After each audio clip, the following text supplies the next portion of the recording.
भैया, हम लोग ये वाली ज़मीन खरीद लेते हैं और इस पर अपनी कंपनी बनाएंगे। हाँ अजीत, तू सही कह रहा है। हम लोग ये ज़मीन खरीद लेंगे और इसी पे अपनी कंपनी बनाएंगे। तू क्या कहता है? हाँ, बनाओ भैया। हाँ, मैं भी यही सोच रहा हूँ। लेकिन यार अजीत, ये ज़मीन जिसकी है ना, मेरी उससे अभी बात नहीं हुई है, क्योंकि मेरी तो बात एक ब्रोकर से हुई है और उसने अभी तक बताया नहीं कि मालिक कहाँ पर रहता है और कहाँ है। तू एक काम कर, तू उस मालिक से बात कर और मुझे ये ज़मीन चाहिए, ठीक है? हाँ ठीक है भैया, मैं बात करके बताऊंगा। पूरी कंपनी होगी हमारी और इसी में हमारा जो अरे, ये तो लगता है शिवा है। लेकिन मैं इसके सामने तब जा नहीं सकती हूँ। अगर इसके सामने अब गई मैं, तो मुझे तो बहुत शर्मिंदगी महसूस होगी। नहीं, मैं इसके सामने नहीं जा सकती हूँ। मैं क्या करूँ? जो गोदाम का रहेगा ना, वो सारा काम इसी में होगा। लेकिन अब कर भी क्या सकते हैं? और कोई रास्ता भी तो नहीं है। जाना तो पड़ेगा ही ना। चलो, जाना तो पड़ेगा ही। हाँ, ये वाली ज़मीन पे हमारा हो जाएगा यार। हाँ मगर भैया। परेशान होने की यार अजीत, ये तो लगता है पूर्णिमा है। सुनो सुनो,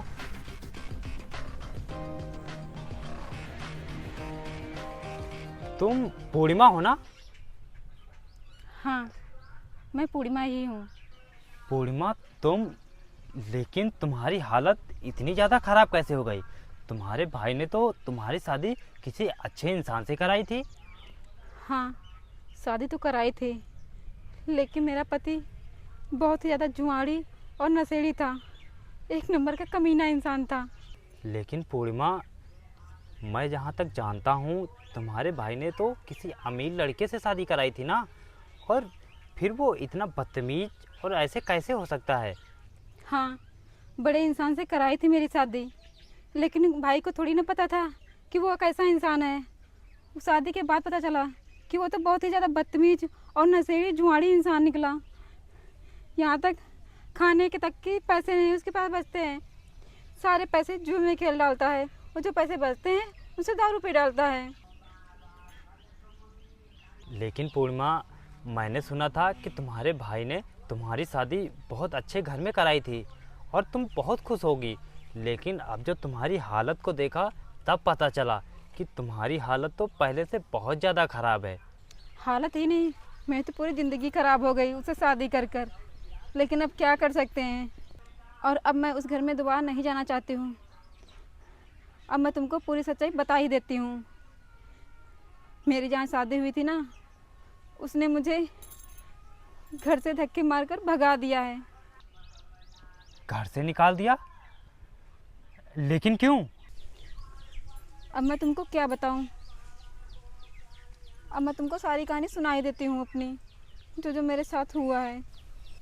पूर्णिमा, तुम मेरे साथ ऐसा मत करो। मैं तुमसे बहुत प्यार करता हूँ। अगर तुम नहीं मिली तो मैं मर जाऊँगा। पूर्णिमा, तुम मेरी बात को समझो। पूर्णिमा, देखो शिवा, मैं तुमसे प्यार और कुछ भी नहीं करती हूँ। मैं तो तुमसे बस टाइम पास कर रही थी। और मेरी शादी मेरे भाई करा रहे हैं, बहुत ही पैसे वाले इंसान के साथ।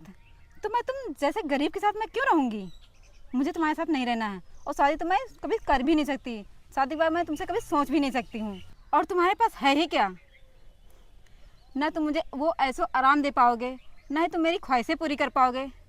तो मैं तुमसे ऐसे फटीचर इंसान से क्यों शादी करूँगी। मैं तो तुमसे बस टाइम पास कर रही थी। अब मेरा टाइम पास हो गया। मेरी शादी मेरे भैया बहुत अच्छी जगह करा रहे हैं, तो मैं वहाँ करूँगी शादी, ना कि तुम जैसे गरीब के साथ करूँगी। लेकिन पूर्णिमा, तुम तो जानती हो ना कि मैं तुमसे कितना प्यार करता हूँ। अगर तुम नहीं मिलोगी तो मैं मर जाऊँगा। पूर्णिमा, पूर्णिमा, तुम मेरे दिल के साथ मत खेलो और मेरी फीलिंग को समझो।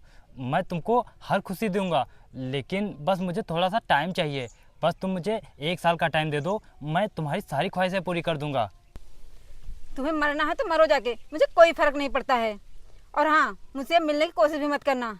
अगर तुम मुझसे मिलने आओगे, किसी को पता चल जाएगा, मेरे घर वालों को कोई बता देगा, तो मेरी शादी भी नहीं हो पाएगी। तुम्हारी भलाई इसी में है कि तुम मुझे छोड़ दो और अपना रास्ता पकड़ो। मेरे पीछे अपना टाइम बर्बाद मत करो। पूर्णिमा, ये तुम क्या कह रही हो? क्या तुम मुझे सच में छोड़ दोगी? मैं तुम्हें इतनी देर से समझा रही हूँ, तुम्हें समझ में नहीं आ रहा है। मैं छोड़ दूंगी नहीं, मैं अभी इसी वक्त तुम्हें छोड़कर जा रही हूँ। और हाँ, दोबारा मुझसे मिलने की कोशिश भी मत करना, आया समझ में? पूर्णिमा, पूर्णिमा।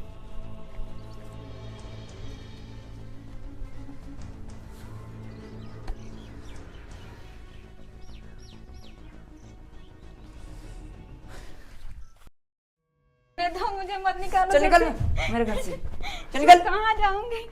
मुझे घर से बाहर मत निकालो। मैं कहाँ जाऊंगी? मेरे भाई ने यहाँ आपके साथ शादी की थी, तो अब बताइए आप, मैं कहाँ जाऊंगी? तेरे भाई ने मुझे दिया ही क्या है जो तू मेरे साथ रहेगी? तेरे भाई ने तो मुझे अमीर देखकर बस मेरे साथ शादी कर दी है। चल निकल जा यहाँ से। मेरे भाई से जितना हो पाया उन्होंने उतना दिया। आप खुद क्यों नहीं कमाते हैं? आप तो कुछ कमाते नहीं हैं। जहाँ तक जितने पैसे हैं उनकी सब दारू पी डालते हैं, और आप मेरे भाई से ही लेने के लिए बैठे रहते हैं हमेशा। कितना दे मेरे भाई? इतना दे देकर वो खुद कंगाल हो गए हैं। अब उनके पास पैसे नहीं हैं। देख, अगर मैं दारू पीता हूँ तो मैं अपने पैसों की पीता हूँ, ना कि तेरा भाई दे के गया है पैसे, ना ही तेरा बाप। समझी तू? देखिए, मुझे इस घर से बाहर मत निकालिए। मैं कहाँ जाऊंगी? कहाँ दादाजी भटकूंगी और ठोकरे खाते फिरूंगी? मैंने क्या बिगाड़ा है? मैं तो आपकी मदद करती हूँ और घर का सारा काम भी करती हूँ, फिर भी आप मुझे घर से बाहर क्यों निकाल रहे हैं? बिगाड़ा तूने नहीं, बिगाड़ा तो तेरे भाई ने है, मुझे दहेज ना देकर। अब मैं कुछ नहीं जानता हूँ। या तो तू अपने भाई से बोल कि मुझे दहेज दे, या तू मुझे पैसे दे, नहीं तो मेरे घर से निकल जा। मेरे भाई के पास अब एक भी पैसे नहीं है। वो तुम्हें पैसे नहीं दे सकते हैं। वो बेचारे खुद ही दर ठोकरे खा रहे हैं, और उनके पास इतने पैसे कहाँ हैं जो आपको दे दें? अब मैं कुछ नहीं जानता हूँ। जब तू अपने भाई से पैसे लेकर आना तब यहाँ पर आना, ठीक है? निकल जा यहाँ से। ऐसा मत करो, मुझे घर से बाहर मत निकालो। चली जा यहाँ से।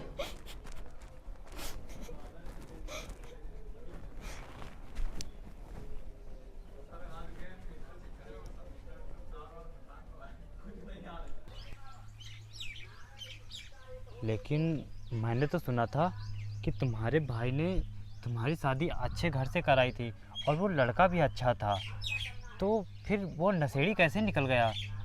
और रही बात तुम्हें घर से, अब घर से निकाल दिया है बाहर, तो अब तुम कहाँ जाओगी? मुझे खुद नहीं पता कि मैं अब कहाँ जाऊंगी। मैं अपने घर भी नहीं जा सकती हूँ वहाँ, क्योंकि भाई को बहुत दुख होगा। मैं भाई को और परेशान नहीं करना चाहती हूँ अब। वैसे भी बहुत मुश्किलों का सामना किया भाई ने, तब शादी कर पाए थे। भाई ने कितनी कष्ट सहे, एक टाइम का खाना खाया, तब जाके इतने पैसे इकट्ठा कर पाए थे मेरी शादी के लिए। और अब मैं उनके घर जाऊंगी तो उन्हें बहुत ही ज़्यादा दुख पहुंचेगा। इसीलिए मैं अपने भाई के घर अब नहीं जाना चाहती हूँ। तो फिर भाभी आप कहाँ जाओगी और क्या करोगी? अब मुझे खुद नहीं पता कि मैं कहाँ जाऊंगी। मेरा अब कोई ठिकाना नहीं है। जहाँ मेरी किस्मत ले जाएगी अब मैं वहाँ जाऊंगी, कहीं भी कमा खा लूँगी, लेकिन मैं अपने ससुराल कभी नहीं जाऊंगी, और ना ही अपने भाई के घर। मैं अकेले ही रह लूँगी अब, लेकिन किसी पर बोझ नहीं बनना चाहती हूँ मैं। तो फिर तुम अब कहाँ जाओगी और क्या करोगी? क्योंकि तुमको तो पता है इस दरिंदगी दुनिया में तुम कैसे रहोगी, और लोग तुम्हारे साथ कैसा व्यवहार करेंगे, तुम्हें पता भी है कुछ? मुझे पता है, जिस लड़की का कोई भाई नहीं होता, ना पति होता है, ना ही पिता होता है, तो उसे लोग दुनिया वाले किस हवस भरी नज़रों से देखते हैं। लेकिन अब कर ही क्या सकते हैं हम। भाभी मैं एक बात पूछूं आपसे, बुरा ना लगे तो? हाँ बोलिए, क्या बात है? मुझे बुरा क्यों लगेगा? भाभी मेरी बात मानो, शिवा भैया के घर आप चली जाओ। हाँ पूर्णिमा, वैसे अजीत सही कह रहा है। तुम अकेले कहाँ दर दर भटकोगी? तुम एक काम करो, मेरे साथ मेरे घर चलो, वहाँ तुम्हें कोई दिक्कत नहीं होगी। क्या कहा है? भाभी आप क्या सोच रही हैं? मेरी बात मानो, चलो।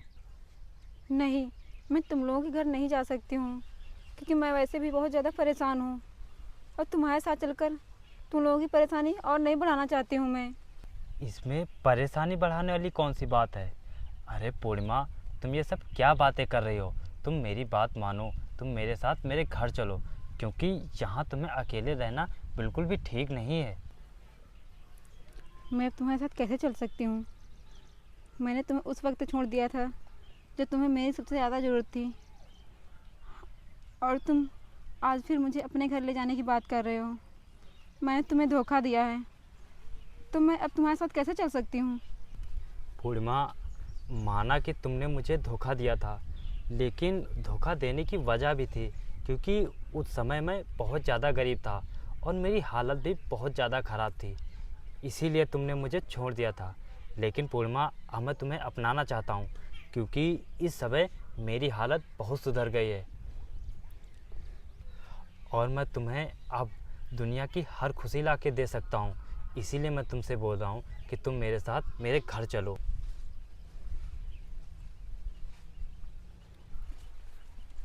हाँ, तुम पहले गरीब थे, इसीलिए मैंने तुम्हें छोड़ दिया था,